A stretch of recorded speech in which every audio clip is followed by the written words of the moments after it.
have one more question that it's important to me that I give you the stage to talk about this. Sure. I read an interview you did about a week or two ago with Marissa at the Handbasket. And I loved this answer where she was asking your approach to fundraising, and you were saying, I'm interested in getting a lot of small money donors. We're doing pretty good with that. Maybe you can update some of those numbers. And then you said, that being said, I'm more than happy to take corporations' money with the caveat that they know upfront that I'm going to use that money to overturn Citizens United, because that is one of the biggest problems facing our political system right now. This blows my mind. 90% of the country have no idea what Citizen United is or how it's essentially destroyed our political system. So the stage is yours. Yeah, so Citizens United, I believe, when was that passed? That was it was one of Robert's like first big decisions. I don't know, was it like 2005 or 2004? Maybe a little earlier. It's been about 20 years. Yeah, I think it was right around that time. So basically, for those unaware, Citizens United was the Supreme Court decision that effectively said corporations are people, therefore they should have a voice in politics, therefore they can donate and use as much money as they want to get their political message out.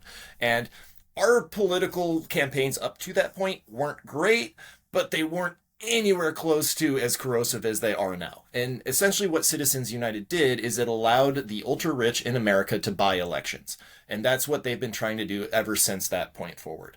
And again, it's one of the fundamental reasons why our politics are so broken right now is because when you say that someone's money is their voice, well, it stands to reason then that someone who has more money has a louder voice. And that's exactly what we're seeing. And that's not how a democracy works.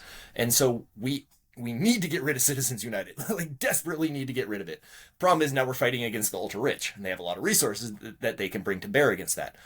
One fix actually that I have for Citizens United that I would love to see happen, I don't know if I can get enough people on board for it, but would be to treat it exactly the same as the NFL. So when you run for an office, right, all the fundraising that happens for that office goes into a common pool, and then everyone who is qualified to run for that office gets an equal share of the pool. So great, donate 15 million bucks, Koch brothers. That's fine. It's getting split evenly between all the candidates, because what that does is it makes it so your campaign relies on what you bring to the table versus how much money you bring to the table. It's okay, how effective are you in getting your message out? How effective are you on knocking on doors, on talking with people?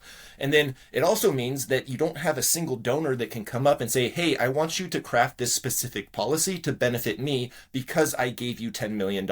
And oh, by the way, if you don't do this, I'm not going to give you $10 million during your next election cycle. You're probably not going to get reelected. Because again, right there, like that is fundamentally bribery. At its core, that is bribery. We just have a fancy name for it, and it's called a super PAC.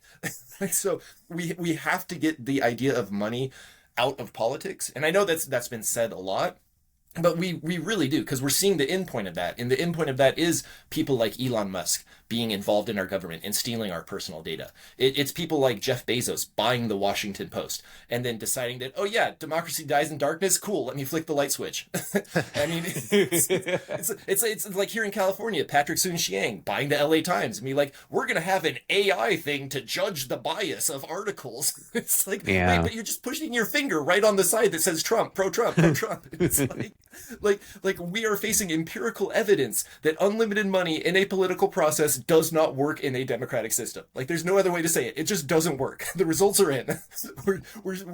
We saw an insurrection against our nation's capital. I don't know how much clearer I can make it that we have to get rid of Citizens United. And then and then it also goes to the broader point that we have to deal with the wealth inequality gap in our country. Like, right now we're at the worst wealth inequality gap this country has ever seen. There's actually a t-shirt I like to wear to interviews. It's made up as like two dueling sports teams, and it's the Roosevelt Trust Busters versus the Robber Barons, right? And that's what we need to go back to, because we faced a dilemma like this before in our past. We had the Robber Barons. They were capturing all of the nation's wealth. They were setting it up to benefit only themselves. And Teddy Roosevelt said, nope, that is really bad. We need to stop this. And he did. And it was hard, and it required a lot of political will being exerted, but we did it. And then later, Franklin Delano Roosevelt with the New Deal, right? Hey, we need to get America more prosperous. Guess what? That means a 90% tax rate on the highest earners and on corporations. And that's that's the most prosperous time in American history, is when we didn't have all our resources in the hands of so few people. We had them dispersed among the entire population so people could afford to do things. People could afford to create and innovate. And they can't do that if they're worried about, paying for either housing or medical care or groceries. You have to be able to pay for your basic needs before you can do anything else. And right now we're not providing that.